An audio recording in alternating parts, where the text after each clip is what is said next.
Ladies and gentlemen, boys and girls, dogs and cats, children, as well as babies, good morning, good afternoon, good evening, and welcome to the Driveline Academy podcast. I'm your host, Deven Morgan, director of the Baseball at Driveline, founder of the Driveline Academy, and you are listening to the world's most dangerous youth baseball podcast. First-time listeners, long-time listeners know that we start every show with a little bit of housekeeping. We're going to keep housekeeping very brief. First of all, we're going to shout out to our friends, axbat.com, code DL20 will get you, dear listener, 20% off of products for stick and ball sports enthusiasts that you will find axbat.com. Game bats, training bats, performing bats, durable bats. You should just go talk to Jay and my homeboys over at Axbat because they are going to hook you up and you will get 20% off by using code DL. D as in dinosaur, L as in Lego 20. I just don't have it in me to give you something really ridiculous today. So DL20 will get you 20% off. Beyond that, we typically do housekeeping of the products and services we have that you can engage with at Driveline. We have a new thing that just launched, and that is the Driveline Academy Camp. We're finally doing camps again. Ironically enough, it is in a camp format that I actually got started at Driveline, so the fact that we have kind of come back around to do the camps thing again, the irony is not lost, parity. So what is the camp, right? It's a 2-hour training session. We're doing in week durations. It's typically going to be 2 sessions during the week, 1 on the weekend. Why not 3 days in a row?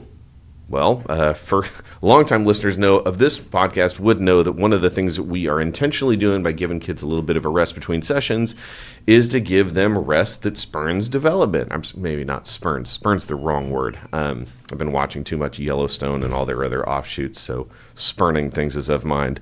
To facilitate development, right? The idea here is you don't get stronger under the barbell. You actually get stronger by having proper rest and nutrition after you did that barbell set. We're trying to do the same thing with camps, where you're going to typically find available at every Driveline location is you're going to find 2 camp sessions during the week, 1 on the weekend. We're trying to make this as easy as possible for local parents.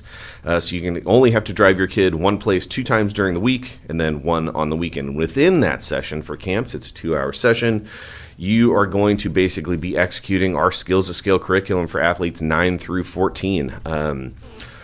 On the hitting side, right, we are really focusing on this idea of games and goals. Certainly this can be applicable to what we do on the throwing side as well, but even more specifically on the hitting side, right, it's games and goals. So the idea is that in these gamified training environments, especially when you combine them with training tools like our youth power bat or youth underload smash bat, short bats, long bats, whatever we want to throw at a particular player relative to what they need, we are developing those throwing mechanics and pairing that development with output focus because that's how you actually make this stuff actionable. And we're doing it in a gamified format. So the kids are invested in their training, which is very different than, say, if you put a kid in a cage and you bring some much fatter than I want to be, much more balder than I want to be guy, just like me, and I start doming this kid up about mechanical stuff that has to do with the way that they move their bodies. They don't have a great understanding of what their bodies are doing generally, so thinking that we're going to get to past that particular Rubicon where we're working on swing mechanics, your mileage may vary.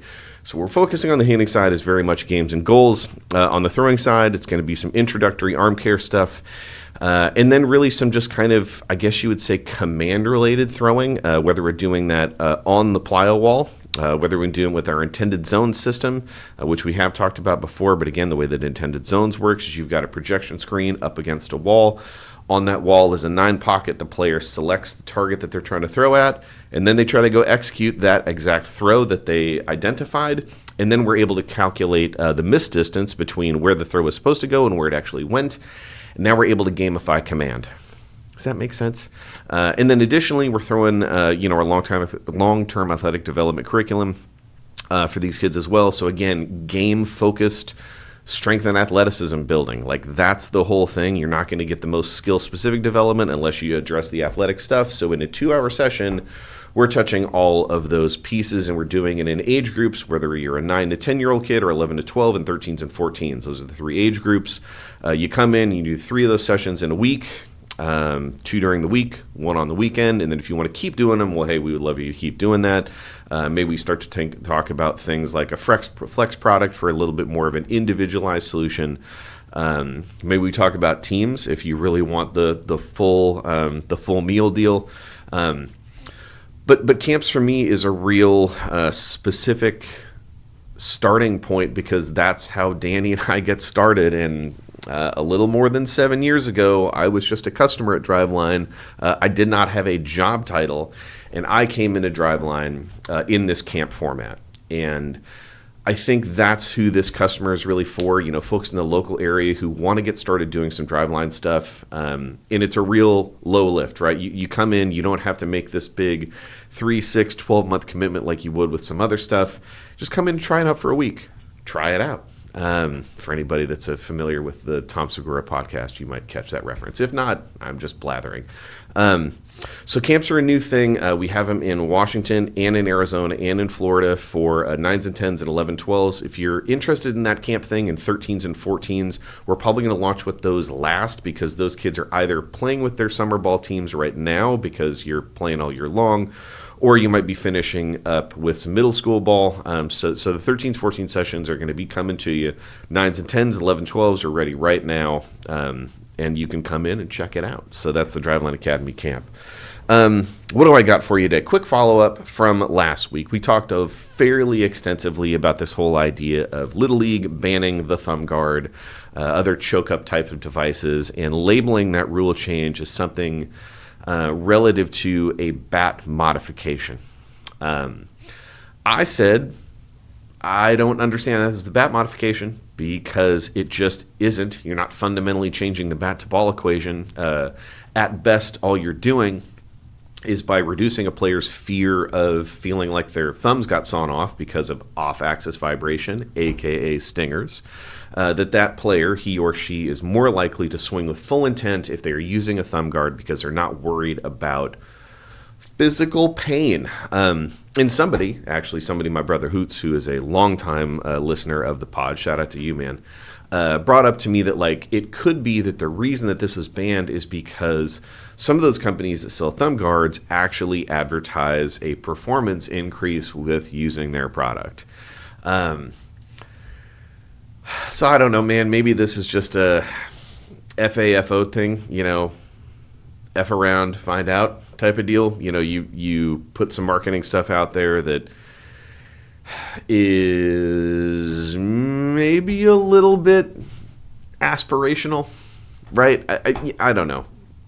I don't know how else to call it. If I'm selling a product and at best the effect of that product is to uninhibit a player to allow them to showcase the full range of their performance capacity, it's kind of goofy to go yeah, that's a thing that that's always going to work, right? Because, well, it's just not sustainable, right? Even if that's a thing, if you show me an 11 or a 12-year-old kid who's constantly swinging one-piece bats, they get stingers all the time, and then you give them a thumb guard, and then they're able to swing with abandon. I'm not sure that you actually increased that performance. All you did was kind of take the governor away.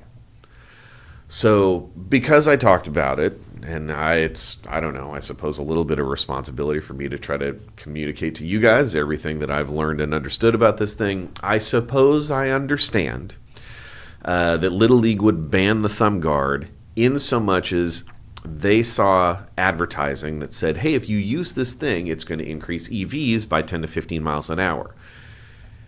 And if you don't challenge that assertion, I totally understand why the response would be, well, we're going to ban that, right? Because you don't heat check the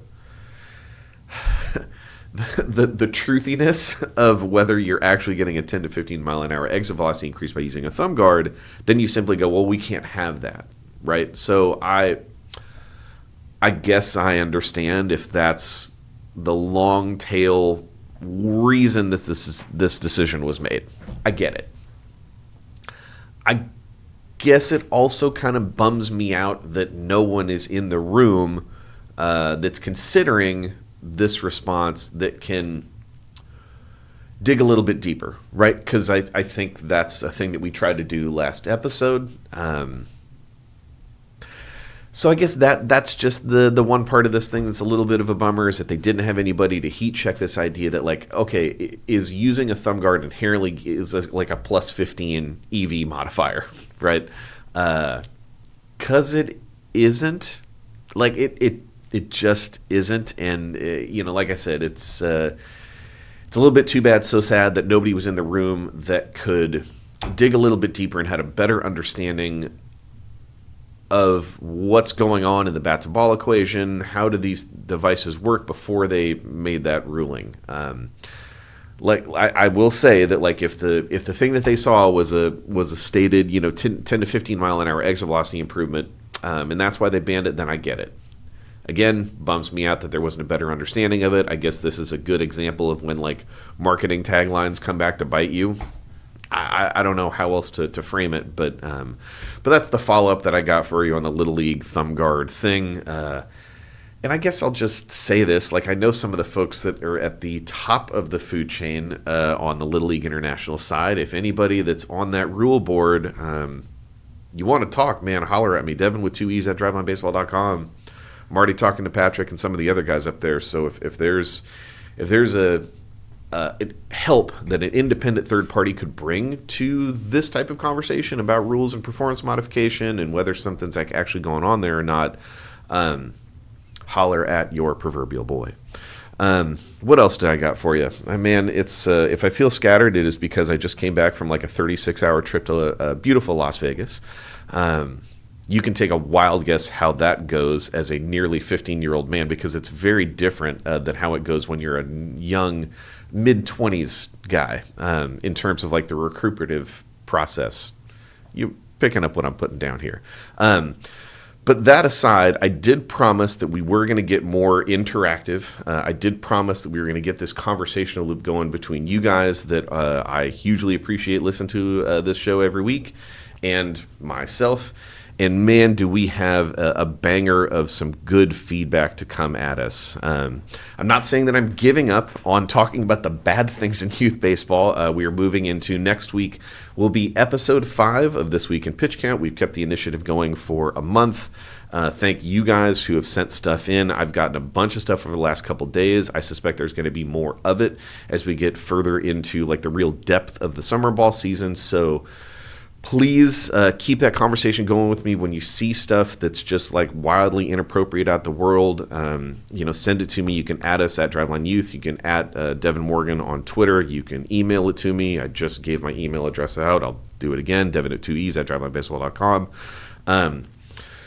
So keep that stuff going. But we also want to keep the positive stuff going. And I got a great positive one for you because it just represents everything that we're trying to do when we put information out that we believe is valid and valuable, right? And then you guys kind of take like the endorsement from us and then go run with it. And now you're just doing good things for good kids in other areas of the country that are nowhere near us because we have this capacity via the internet to distribute any information. So again, I got a great one. Let me just read. This is from Paul Lively. Paul, if I'm screwing up your last name, that's my bad. Is it Lively? Paul Lively. We're going to go with Lively. Paul, again, my apologies. I'm getting it wrong. So here's the feedback. Over the last 2 years, my oldest son's coaching staff, of which I am a part of, have bought numerous products from Driveline for use with a 10U and now 11U level. We've purchased and implemented the Youth Power Bat, Youth Underload Smash Bat, Mini Hitting Plyos, Smash Tractor Balls, Throwing Plyos, and several copies of the Skills to Scale Youth Baseball Development Manual. Shout out to you guys. We also have several blast motion sensors we purchased and obtained approval for Rapsoda usage from our organization. From that, we've developed a macro training schedule to ensure we implement the lessons learned in different training phases, both on the hitting and throwing side. And can we just stop and talk about consider how much things have changed. Paul is talking about a coaching staff working with 10 and now 11-year-old kids, and they are executing phased-based training for youth athletes. Look, I understand that we don't have access to time machines, and as of present, teleportation through quantum matter is not possible, as if the Marvel movies promised me, but If you could time travel back 10 years and grab every 10 and 11-year-old baseball coach in the country, all of them, and go, hey, this is what I'm doing for my kids. Do you think anybody in that room understands? Does anybody get what we're doing? Just in 10 years, man. Listen to this. Our hitters are up approximately 5 miles an hour on bat speed on average across the team just this offseason alone, and their contract rate and quality has gone up thanks to the smash bat and mini hitting plyo combination. It's almost like bat speed and application of bat speed is a discrete skill that you can develop and train, and you just need environments and tools that allow you to do that stuff. I digress. Their thrown ball velo and accuracy on the mound has also had a significant jump. We've also been able to develop almost the entire team into pitchers, although some are more limited use than others. Okay, fine. This is just what we talked about last week, or probably the week before. One of the core issues with overuse is we don't have enough kids that are competition ready off the proverbial showroom floor to go out and give you leverage in games, but that doesn't mean that they have to stay that way in perpetuity. You could put time into this thing and develop it, and now you don't have to overuse the kids who are competition ready because you have a broader sample of players to distribute the workload that is inevitable against.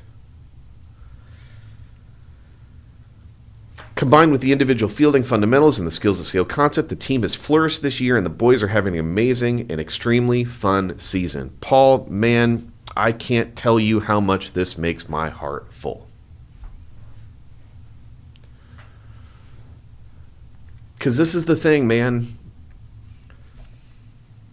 It's like this each one teach one, where I've had the luxury of going deep down the rabbit hole about some of the science and the research and the study about what works and what doesn't work. And that wasn't a singular initiative at all. I mean, when I think about, and we're going to get into this in a second, like when I think about what it was 7 years ago when I came into Driveline as a customer of a camp. And then 6.5 months later, I'm working at Driveline. And then within 6 months of that, I'm running, I'm starting to kind of work on the concept and execution and structure of our camps. And then 5 years later, we have the new building here and we have teams. I recognize that being able to just do nothing but youth baseball and obsess over it in a way that I might be predisposed to regardless, my wife that happens to be sitting across from me could probably confirm, that it's a definitive luxury for me to be able to do this. But the point of this was never just to like go full galaxy brain just for me. I always wanted to be a teacher when I was younger. Like I wanted to be either a writer or a teacher. And I think a lot of that has to do with the fact that I had, between baseball and school, I had access to both a lot of great teachers and some of them that weren't so great. And at different points in my life, I have looked at both the great teaching that I got and thought that the only way that I could pay that forward was to try to be a resource to other people if I was ever in that position. So I had that. And then I also had some pretty not great coaching as an athlete myself. And like, again, if you're joining us on an audiovisual platform, please, giant air quotes, athlete. But I saw that side of things. And, the woulda, coulda, shoulda of my own athletic endeavors is completely like a waste of time, except it connects to the other thing. In that I had good coaches, I had some good coaches, and I had some really, really great teachers in high school specifically, and a couple in elementary school. One of whom, amusingly enough, named Miss Boutte. Why this wasn't a bigger joke for me when I was like in the fifth grade, I don't know. But probably because she was that fifth? Yeah, fifth grade. She was an awesome teacher. So I connected those two things, and like when I had this luxury of being able to be in a position at Driveline to get access to all these incredible trainers and men and women that work here, and learning from them and learning from the work that they're doing, that I saw an opportunity to communicate this stuff in a youth-specific sense, because I was on the ground floor coaching it at the time, and I was thinking about like the practical application of these higher level concepts for college and pros and even high school kids, and thinking about how they apply to youth, but then I'm actually doing it. And then, Lord Business, Mike Rathwell, CEO of Driveline, gives me the pass to like, let's go create a cert. Let's do the Skills to Scale practice book. Let's update HTKCY, Hacking the Kinetic Chain Youth, for anybody first-time listener, and turn it into something that's bigger in the form of the Youth Baseball Development the Skills to Scale Complete Youth Baseball Training Manual. It's only to pay it forward because I know that there are men and women out there who are coaching that had the same thing that I had at the core, which is I just want to do better for these kids than I got. I want to do the best job I can for those kids. And certainly some of that signal is emphasized when you're talking about coaching your own children. And all this other like outcome avoidance that we as parents understand implicitly, right? I understand the bad stuff that happened to me. I understand the stuff that hurt me, and I want to help my children learn from my mistakes and avoid some of those struggles. And in so much as, I don't know, I suppose that like raising a successful human being is a combination of like helping them avoid some of the least desirable outcomes while also giving them the space to learn from their own choices. I'm just trying to apply that concept to baseball. And I can't say enough for Paul and for other people that have sent in a bunch of other stuff, and I'm going to kind of dole these out on a week-by-week basis because probably longtime listeners also understand that my anxiety drive is like if I hear a bunch of good stuff, my brain just shuts off because I'm like, that's not, well, that can't be true. I've told you guys that like fear and anxiety drive me on a daily basis, and now you're getting a peek into that. So we are going to like parcel that stuff out on a show-by-show basis, but like, man, Paul, I just need you to understand how much this makes my heart full. And for you, the men and women are out there that are doing the exact same thing, please send the stories in, man. Like, I think it's good for me. Like, it's straight up, it's good for me, but I also want you guys to understand that, like, again, it can feel lonely. We've talked before about, like, sometimes you feel a little bit crazy taking this type of approach because it's very different than what is the norm. So in so much as we have an opportunity to kind of turn this flywheel and help you guys understand that are listening to this pod and executing these concepts on fields and in practices and with your kids, I want us to be able to learn from each other. I want us to be able to, like, let's talk about the high highs and the low lows, because it's always going to be a part of it, but we can talk about it through the specific lens of like, what can we take from the highs and the lows that continue to allow us to refine this approach of helping youth baseball be as developmentally forward and engaging as possible, with the intention of giving kids a longer runway to play in this game. And to that end, I do want to talk about something that kind of popped on social media over the course of the last week. Again, please follow us. If you're listening to this pod and you're not following the Driveline Youth accounts on Instagram and Twitter, you're probably missing out on some parts of the conversation. You can also follow me at Deven Morgan or whatever. You can find my stuff. But there's a video that got posted by Dylan Gargas, one of our lead throwing trainers down in Driveline, Arizona, one of my homeboys. Of an old video of my son Danny and former Driveline trainer, now New York Yankees director of pitching, Sam Briand, and that's quite a title, doing a throwing game in the old Driveline facility. And I don't mean the old Driveline facility. I mean the one prior to this one. For anybody that's in the know, the 4-3 building. So of 2-4, 4-3, and 5-4. This was in the 4-3. This was in the research building. And that's where we used to hold the youth camps. And it was a video, we had some targets up on the plyo wall that we had identified with tape. I had done a bunch of shapes, right? Diamonds, squares,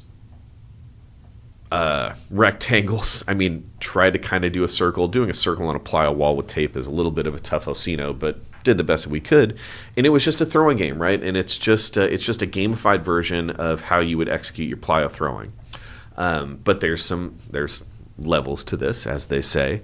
And on this particular day, Sam, who was a trainer at Driveline, but still wanted to throw because like he was, he's practicing what he preaches, right? And he joined Danny, and Danny was almost 10, so like barely, I mean, if he was 10, he was barely 10.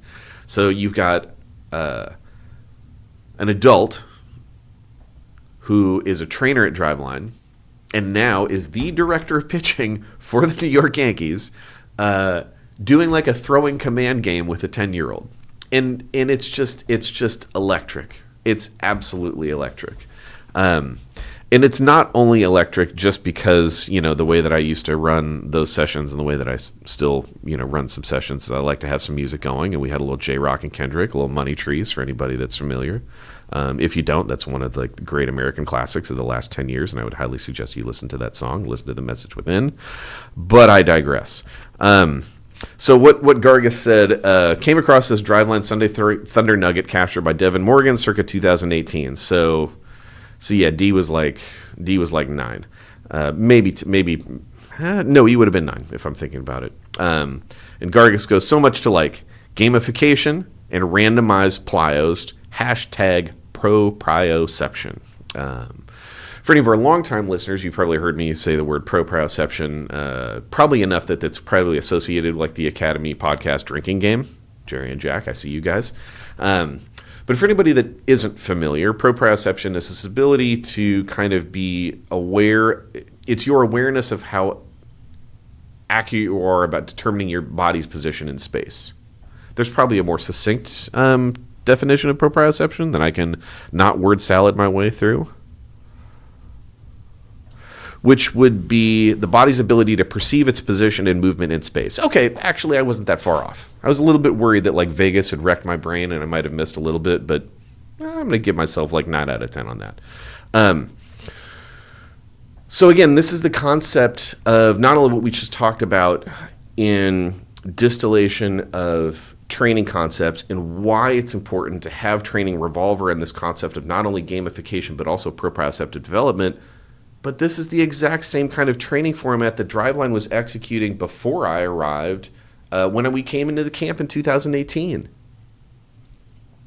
Gamification is an incredibly important container for a lot of reasons. This is probably a concept we have distilled down to horse glue at this point.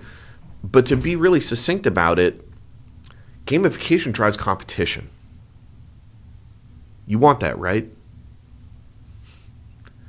We understand that competitiveness in a competitive situation is going to bring out intent, it's going to bring out intention, and it increases engagement because nobody likes to lose and everybody wants to win. But beyond that, they want to do as best they can for themselves because there is something at stake. So this gamification is not just like a throwaway term. It means a lot because of the benefits to the athlete and the application of the thing that you're working on in training. And consider how different this environment is than the rando pitching lesson that you can sign up for at a DBAT in your local area. And I'm not trying to paint with too broad of a brush, and I have no slight against DBAT or a training facility like it. DBAT has a great footprint. I know some guys run some DBAT spots. So I am not throwing shade in so much as it matters. But what I am trying to say is there are just a lot of instructors broadly at any facility who still approach youth training with this kind of like mechanical driven instruction. And they'll listen to an adult talk about the way that they coach other adults and they go, that's what I need to do with children. And my guy, / my girl, we're inclusive here on the Driveline Academy podcast,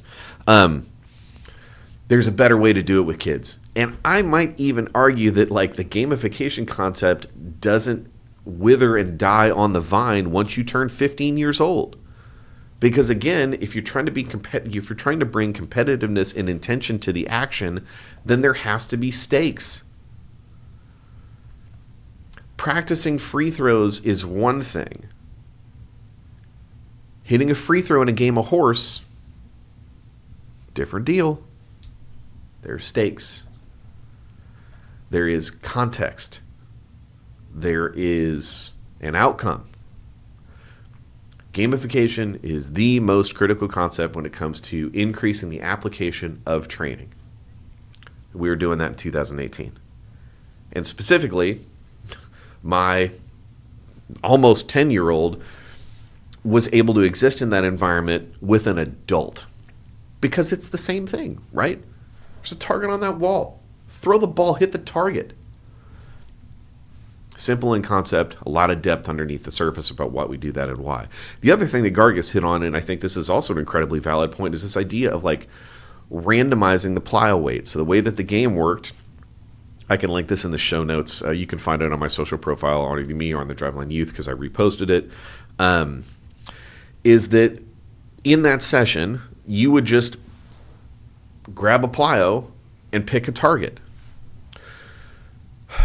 By doing that, you are... Oh, man, I always come back to this part. So there's this thing about proprioception, right? In that developing it is kind of a natural thing that happens because the arousal... When you train with these type of differentiated implements, differentiated meaning different size, different weight. When that happens, what they call the arousal rate... I don't mean that type of arousal.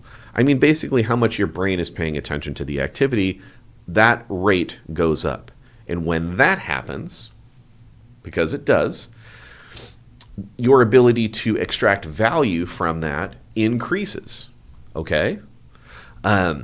Think about your kid, my kid, other kids you know, who have been playing baseball and have had a 5-ounce, 9-inch circumference baseball in their hand since they were 2 or 3 years old. At a certain point, your brain, when you pick that ball up, goes, aha, I know what to deal with this. I know how to deal with this. I understand it, right? And I'm going to correlate movement solutions around my understanding of that object. Okay, but that object is not... That object has a set weight and a set circumference. Well, what happens when you increase in variability? Well, the brain goes, I don't know what to do with this. Got to pay attention.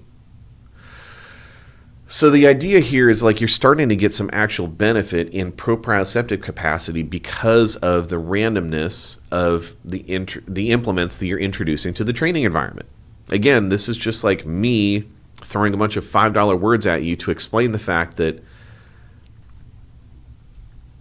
you're going to have to pay attention a little bit more if you're not just throwing a 5-ounce. But the goal remains the same. Hit the spot.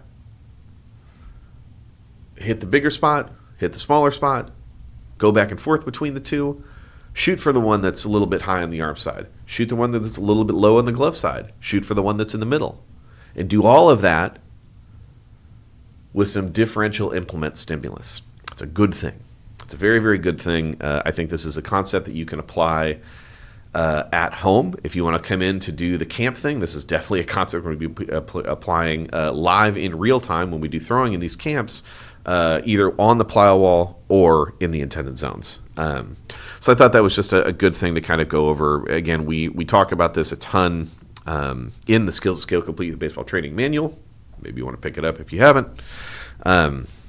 But it's a really good concept. It was super fired up that Gargis found that little clip. I don't know, man. I miss the old 4-3 days. I miss the old 5-4 days. I miss the old 2-4 days. But I do love the place that we're at, and all those janky old facilities did not have a podcast room like this, so I don't take that for granted either.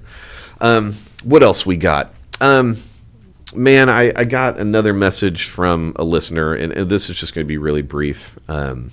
I think often when I think about the audience of the show, I assume that it's mostly adults, and I assume that it's mostly adults about my age because, we're on kind of that same cohort of trying to raise kids and trying to help them stay in the game for as long as possible and get as far as they want.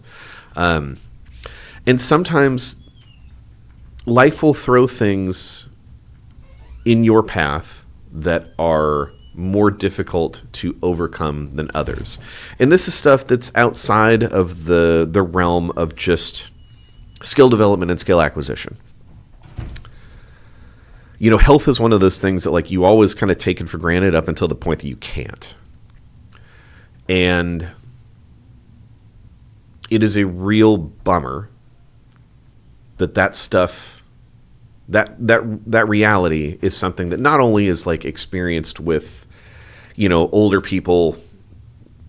I'm moving into I'm on the back 50% of my life, if I'm being generous, probably a little bit less than that. Right. And I'll go through things like this current injury to my shoulder, which has inhibited me from lifting the way that I want to lift since last August, as something that sucks, as something that I have gone through the various stages of injury, where it's like the disbelief and the anger and the frustration and the depression, and then the ultimate resolution that like, all right, well, I just need to stop crying about it and I have to start doing some stuff. It's one thing to go through that as an adult. It's a different thing to go through that as a younger person, as a child or a teenager or whatever. It sucks because, and again, this thing, like the way that we talk about skill development and improvement in baseball, it's like the difference between where you are right now and where you want to go. It's understanding, it's knowledge, and it's consistency, and it's hard work. And you can do all that stuff, and then life can still throw a curveball at you in terms of other health stuff that are harder to control, and then it inhibits your ability to make some of that progress that you would ultimately be making. And that is I think calling it a bummer is doing it probably a pretty significant undersell. And so we had a kid that was training with us, and he's going through some health stuff right now, and it sucks. But I will say this. I got this message from his dad. They're taking a break. We're trying to get this health stuff in order. And he said, this is from the son to the parent. I just took a shower and felt 10 times better after that. Something about listening to that Driveline podcast really puts me in a good mindset. I'm not even kidding. Well, Sawyer, my friend, I am not even kidding when I want to express to you my admiration and my respect for what you're going through. And I understand that right now the health stuff is kind of inhibiting you to pursue baseball that you want, the way that you want to.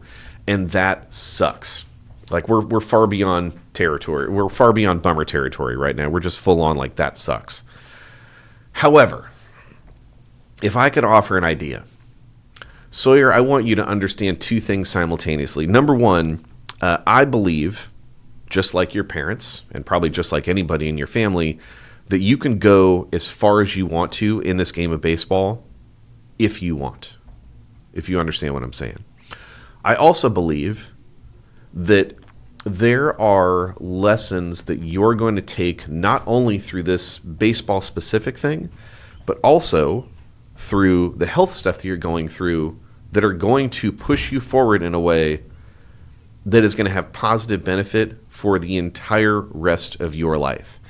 And I understand that like zooming out like that at your age probably feels a little bit weird. Like, I don't know. When I was a high school senior, I thought I was going to go write for the Source magazine and maybe I would go teach. I did neither one of those things.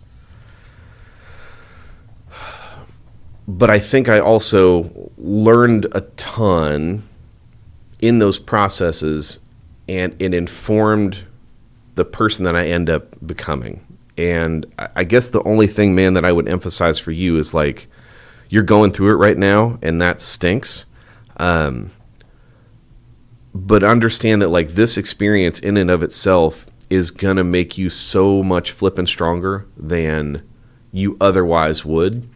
And that kind of gives you like a superpower compared to a lot of other kids, because you're learning right now what it looks like and what it means to persist through stuff.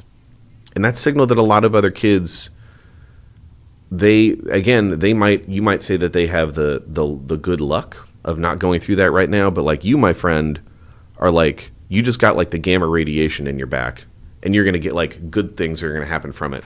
Big Hulk guy over here.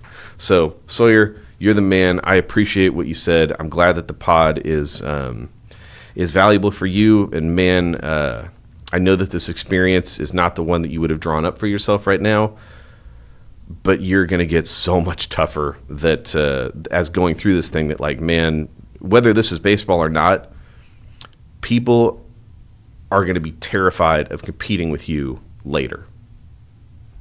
Anyways, that's all I got for you guys today. Thank you for joining us. A little bit of a shorter pod, but hopefully this makes it a little bit more digestible for you to listen to your next practice, driving to your next game, driving to wherever you may be driving. I assume most people are listening to this when they're driving or just sitting at the desk. So anyways, this is a shorter, bite-sized pod. We'll come back with more stuff I got for you next week. Like I said, camps are live now. If you're local enough to a Driveline facility, you want to come in 3 times over the course of a week, we got you, dog. Check us out on socials. We got links on the website, all that stuff to be able to go to the camps.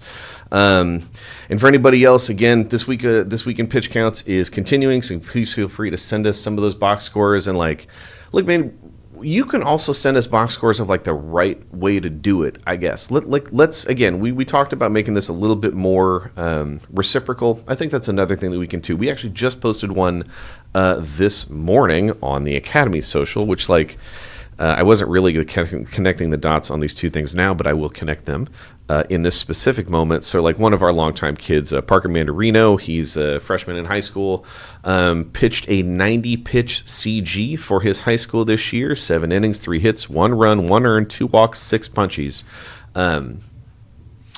That's the right way to do it, right? Like, but again, this is high school ball. And what's the big modifier here, right? The big modifier is that this isn't happening in a container of tournament baseball that, because you don't have enough pitching, often emphasizes, I don't want to say the need, but an opportunity to overuse kids. And you know, Park absolutely did the other thing. And again, I just, look, man, everybody keeps telling me that like you can't develop velocity and also keep kids' arms healthy. Well, guess what? Parker started with us. You know, he's a year 1 kid, so he's been in with us for 5 years. He's added 23 some odd miles an hour of thrown ball velocity in that period of time, and we did that gradually. We did it progressively. We supplemented it with athletic and strength development to make sure that it was holistic athletic improvement that resolved itself in the form of being able to throw balls harder and hit balls harder and farther. Parker's doing exactly those things. A 7-pitch. 3-hit, 6-punchy CG as a freshman in high school at 90 pitches, right? 90 pitches over 7, pretty darn efficient.